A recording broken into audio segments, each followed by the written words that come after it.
You know just what you do to me. Hi everyone, welcome back to my channel. Mayam kamai taurige mayam su nungairamgani haina thajai ado mayam handaki khusa sidi kamai taura khangnarige mayam do mayam si video sigadi ko ai hafta siga week sigi ai kamaina kari tauraga spend tawi adu do mayam da ucharage do mayam video se haujarage Machano kaino sa Pamu bune mania.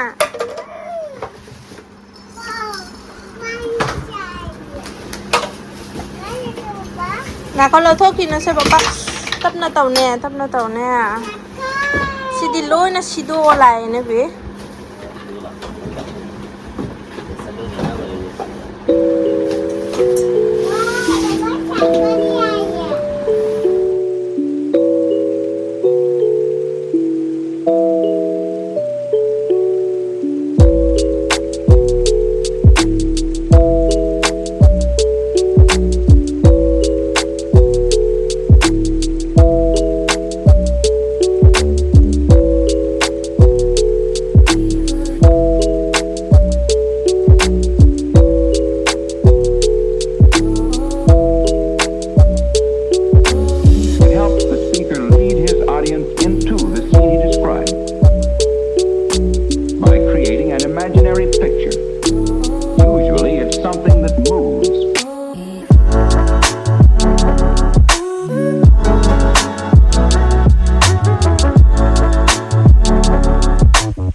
I love you hi karo Papa da I love you hi karo I love you Papa Ablu nate I love you Papa Papa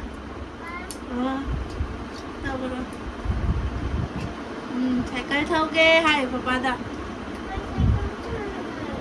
Hai ba su ingani ayo Hi ba ingani Hai ba ingani Makutalo to macinde Makutalo to Ingani hayo hai ba ingani maram mo kani Hai pagani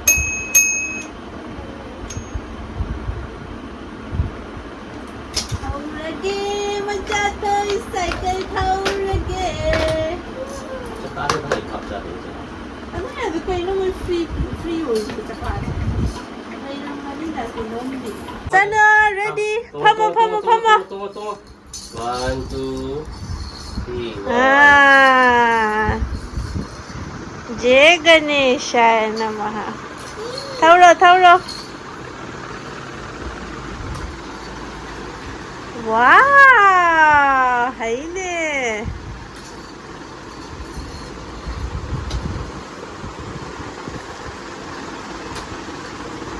Hindi di mapantasiya na loira ni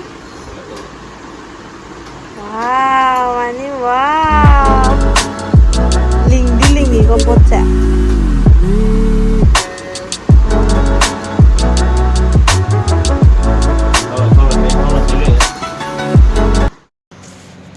Mayam asise nonini matungdani ko si hajik ayuk ngantagi pung mga makkhay dadani Echanupiga eiga dugegi akhoigi relative kharaga ko mari mata kharaga Langkada ko sorat jawba chattoini do mayam si sorat jawba khotpadi uttre kharadi hapcharake ko yumgi si akhoida machanupani marusu ko e ko mais masam sutin naka e sabasiga ko chak pijari ni na inama ahan nga ani nga tawraga moy chak pijari do mayam si nida nomada dum jawraga dum sanada dum halay nida Leiraktre kaya din bar yengdabani na angang su yawbani dana leiraktre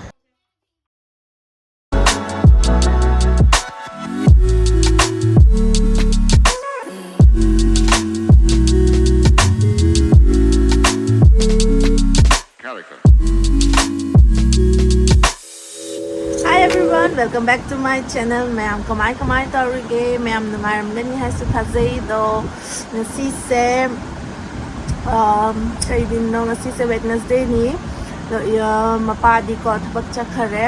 Mai tiffin ke hapna pukhare ko. Ayuki thong thak pasu loire. Aidi pulap thong jan mani ba horen. Chak tam kamhalaga su ya na ba hinjang kay di pulap thong mani.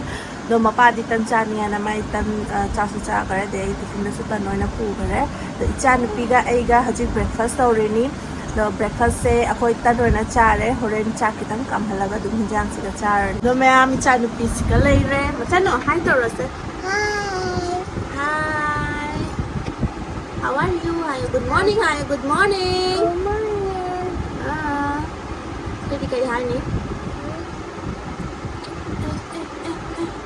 practice tàu rồi thật ra tàu mấy tàu nào bra xin ta bên số lôi ra bên nhưng mà trả sẽ nó Mayam nó suy nhìn thật là sẽ lấy Mayam xin á khôi gi môi Assamese kangu yam chana but hekia sak chana ga adu cái yerum ama hapa ga ko ngau re ngasi di mapagi di hapte ko mapagi lauthoga dugegi akhoi gi yumda chana bai saruk to aduga yerum hapani ma di office ta yerum sanga pu de ba se tan leire siga akhoi mapu nupi na aina langka di halakpada haino asangba porak pado adudo mana achar se maga khoi da khara pira e sini Mayam hojik cha gi ge hore na muk thengna rasi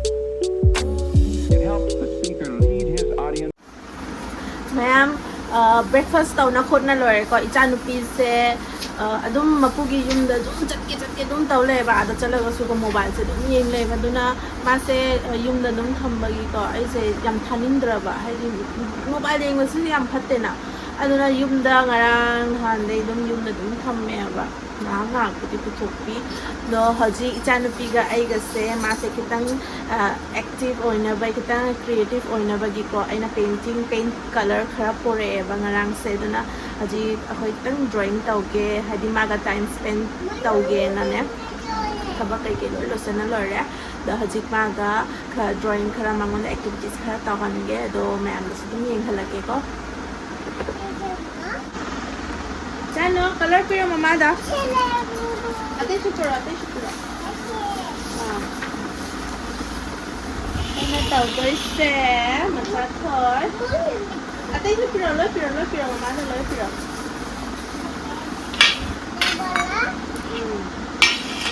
white ki ja right dona flower ye ke ko flower da ye da ne aduga ne akoi color ta udai ni ko flower se kamaina tawi mani flower se sumaina hana jeni aduga gi sumaina yam haina ga ye kanate na mai se dum kabuk dikse laga si flower ye ena mani si flower si kane akoi ne color ta udai ni ko karamba color ta si tau pink color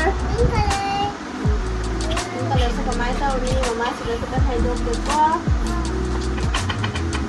pink color ni sama hidop na mama tau ge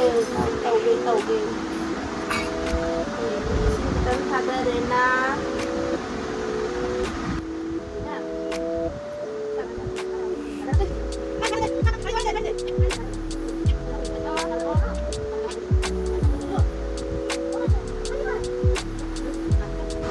Tawi siya di mo man.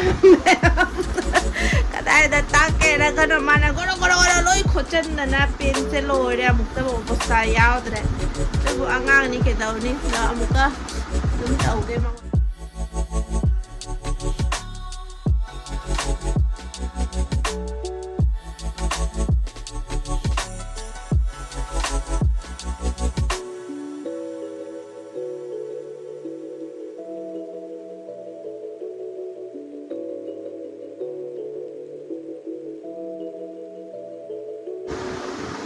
ꯂꯩꯔꯦ ꯃꯌꯥꯝ ꯏꯆꯥꯅꯨꯄꯤꯒ ꯑꯩꯒꯅ ꯇꯧꯕꯁꯦ ꯃꯥꯁꯦ ꯖꯦꯛꯑꯒ ꯃꯔꯛꯇ ꯇꯧꯕꯁꯦ ꯍꯩꯇ꯭ꯔꯦꯕ ꯑꯗꯨꯅ ꯄꯦꯖꯁꯤꯃ ꯄꯨꯝꯅꯃꯛ ꯇꯧꯍꯜꯂꯦ ꯃꯉꯣꯟꯗ ꯑꯗꯣ ꯁꯨꯃꯥꯏꯅ ꯀꯣ ꯈꯔ ꯃꯉꯣꯟꯗ ꯂꯥꯏꯔꯤꯛꯇ ꯄꯦꯟꯇꯤꯡꯗ ꯈꯔ ꯑꯦꯡꯒꯦꯖ ꯇꯧꯍꯟꯗꯗꯤ ꯌꯥꯗꯦꯕ ꯐꯣꯟꯗꯨꯗ ꯑꯗꯨꯝ ꯐꯣꯟ ꯄꯥꯏꯒꯦꯗ ꯑꯗꯨꯝ ꯍꯥꯏ ꯂꯩꯌꯦꯕ ꯑꯗꯨꯅ ꯁꯤꯒꯨꯝꯕꯁꯦ ꯈꯔ ꯇꯧꯍꯜꯂꯤꯅꯤ ꯃꯆꯥ ꯐꯥꯏ ꯁꯤꯒꯁꯨ ꯇꯧꯔꯁꯦ very good, very good. Very good, very good.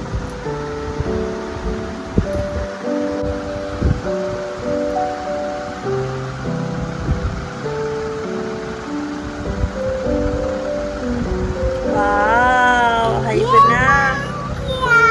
Very good.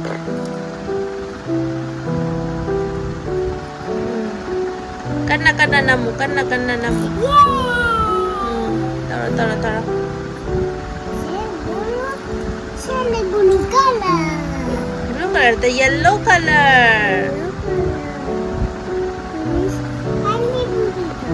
Sikai color no? Very good. Sikai color no?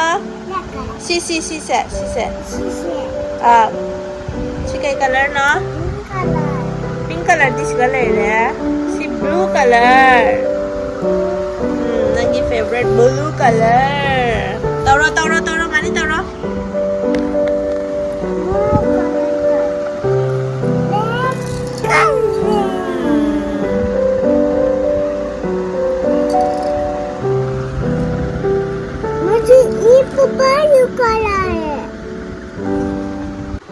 Mayam ako'y painting tauba loisala Echanupi pela mane loi na ekdam loire page kase do atang sumai tawase masu khara harauzare chanu nungai bra nungai ye haying su tawsi ko haying su tawsi ko bye bye kasi gidi loisala si ma'am